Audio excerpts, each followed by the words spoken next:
वक्रतुंड महाकाय कोटिसूर्यसमप्रभ निर्विघ्नं कुरु मे देव सर्वकार्येषु सर्वदा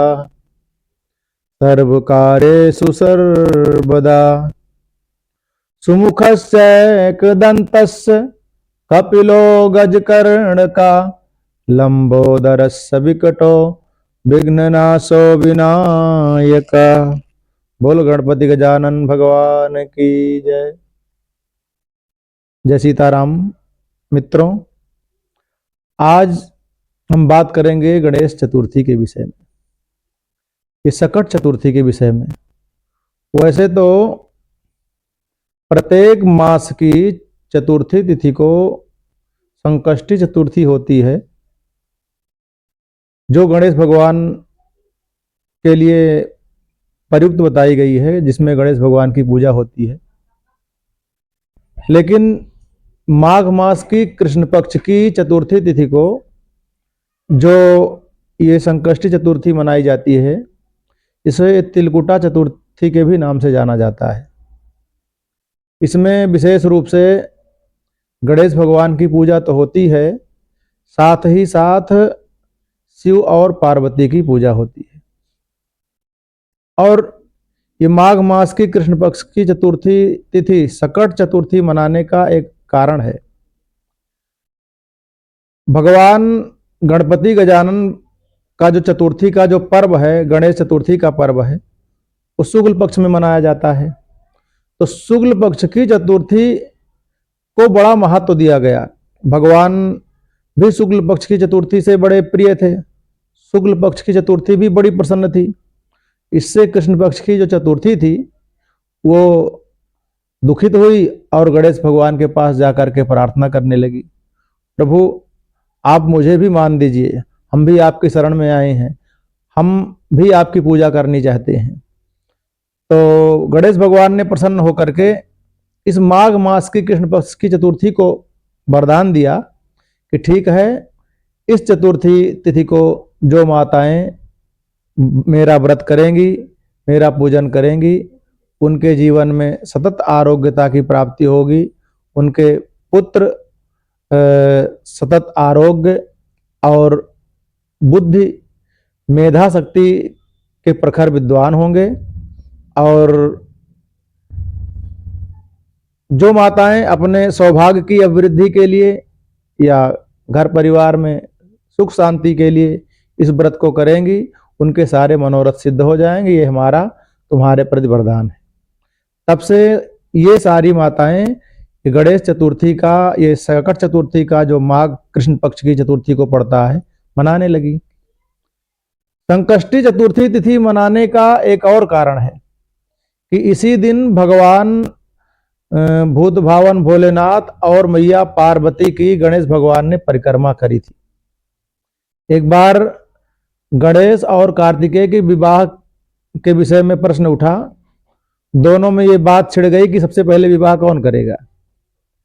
तो शिव और पार्वती दोनों ने एक शर्त रखी कि इस पूरी पृथ्वी की जो परिक्रमा करके आ जाए, सब पहले आएगा, उसका विवाह पहले किया जाएगा। तो स्वामी कार्तिकेय, जिनका वाहन मयूर है, उस पर बैठ करके वो पृथ्वी की परिक्रमा करने के लिए निकल गए। और गणेश भगवान, जिनका वाहन है मूषक, और मोर और मूषक की चाल में भी काफी अंतर है। गणेश भगवान सोचने लगे, अगर इस प्रकार से शर्त हम स्वीकार कर लेते हैं, इस प्रकार की यात्रा करते हैं पूरी पृथ्वी के भ्रमण की, तब तो हमारी हार निश्चित होगी। तो इसलिए कोई बुद्धिमत्ता पूर्वक कार्य किया जाए कि जिससे पहले विवाह मेरा ही हो। तो गणेश भगवान ने बुद्धिमानी का परिचय देते हुए शिव और पार्वती अर्थात अपने माता पिता की ही परिक्रमा 7 बार लगा डाली। और गणेश भगवान की बुद्धिमत्ता और वाक्पटुता से प्रसन्न होकर के गणेश भगवान का सिद्धि बुद्धि के साथ पहले विवाह कर दिया गया। और इसी तिथि को मैया पार्वती ने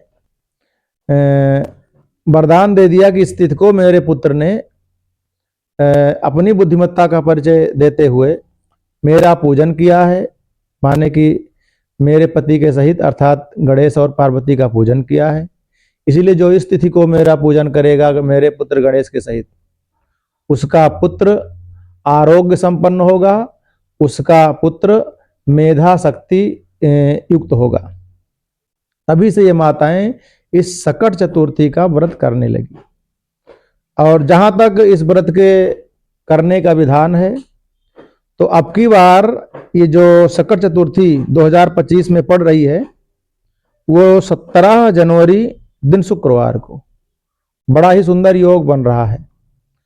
अब की बार जो पहली बार इस व्रत को करना चाहता है वो भी कर सकता है, क्योंकि कभी कभी ये खरमास से युक्त ये व्रत पड़ता है, तो उसमें नया जो व्रत उठाना चाहते हैं वो नहीं कर सकते हैं, लेकिन इस बार खरमास से मुक्त है। और दूसरे, चतुर्थी का व्रत यदि शुक्रवार को पड़ता है तो अति उत्तम माना गया है, और उसमें भी बड़ा सुंदर सुयोग और संयोग बना हुआ है कि समय महाकुंभ का पावन पर्व चल रहा है। तो ऐसे सुंदर समय में जो हर साल करते हैं उनके लिए तो उत्तम फल प्रदान करने वाला है ही। अब की नई पहली बार जो इस व्रत को करना चाहते हैं वो भी इस व्रत को प्रारंभ कर सकते हैं। जहां तक इस व्रत के करने का विधान है, जिसको ये सकट चतुर्थी का व्रत करना हो वो सवेरे सवेरे ब्रह्म बेला में सूर्योदय के पूर्व जग करके नित्य शौच इत्यादि कर्म से निवृत्त हो, स्नान इत्यादि करके अपने पूजन स्थल को सुंदर स्वच्छ बनाए, और अगर स्थान उपयुक्त हो तो गाय के गोबर से उसका लेपन करे स्थान का, फिर उस पर सुंदर आसन डाल करके बैठने के लिए, गणेश भगवान के लिए, शिव पार्वती जी के लिए एक पाटे का आसन लगा करके उस पे लाल या पीला कपड़ा बिछाए। यदि मूर्ति है, शिव पार्वती गणेश भगवान की मूर्ति है, तो उसको जल से अभिषेक करे, गंगा जल से, दूध दही घी मधु शक्कर इत्यादि पंचामृत से स्नान कराए। अगर प्रतिमा है तो उसका सुंदर साफ कपड़े से उसको साफ सुथरा करके पोंछ करके थोड़ा गंगा जल छिड़क करके चंदन से सुगंधमय चंदन से आवेष्टित करे गणेश भगवान को। उसके पश्चात में कलावा लपेटे, कुछ वस्त्र हो तो वस्त्र के स्वरूप में शिव पार्वती सहित गणेश भगवान को अर्पण करे। फूल माला अर्पण करे। फूल माला में ध्यान रखना है कि केतकी का पुष्प गणेश भगवान के पूजन में निषिद्ध है, इसलिए केतकी का पुष्प गणेश भगवान को नहीं चढ़ाना चाहिए। और फूल माला के साथ गणेश भगवान को दूर्वा दल बहुत प्रिय है, दूर्व, इसलिए गणेश भगवान के लिए दूर्वा दल अवश्य चढ़ाए। दूर्वा दल 21 वो दूर्व का जो अंकुर है उसको इकट्ठा करके वो गणेश भगवान को 7 बार प्रदक्षिणा करके गणेश भगवान को चढ़ा देना चाहिए। दूर्वा दल गणेश भगवान को अत्यंत प्रिय है। ये हमारे जीवन में सुख शांति धन धान्य की, जीवन में धन धान्य रूपी हरियाली सदा बनी रहे, इसीलिए हमारा शाखा प्रशाखा नित्य निरंतर बढ़ती रहे, इसीलिए हम गणपति गजानन भगवान को दूर्वा दल चढ़ाते हैं। फिर गणेश भगवान को सिंदूर चढ़ाएं, और अगर उपलब्ध हो तो सिंदूर के साथ साथ अबीर गुलाल भी चढ़ाएं। सुंदर सुगंधित तेल भगवान को अर्पण करना चाहिए। इत्र उपलब्ध हो तो इत्र भी भगवान को चढ़ाएं। फिर भगवान को धूप दिखाएं। उसके बाद में कपूर का दीप जला करके गणेश भगवान को अर्पण करें। फिर उसके पश्चात में हम भगवान को भोग लगाने के लिए वो जो तिलकुटा, जो तिल का लड्डू बनता है, उस तिल का लड्डू भगवान को भोग लगाएं।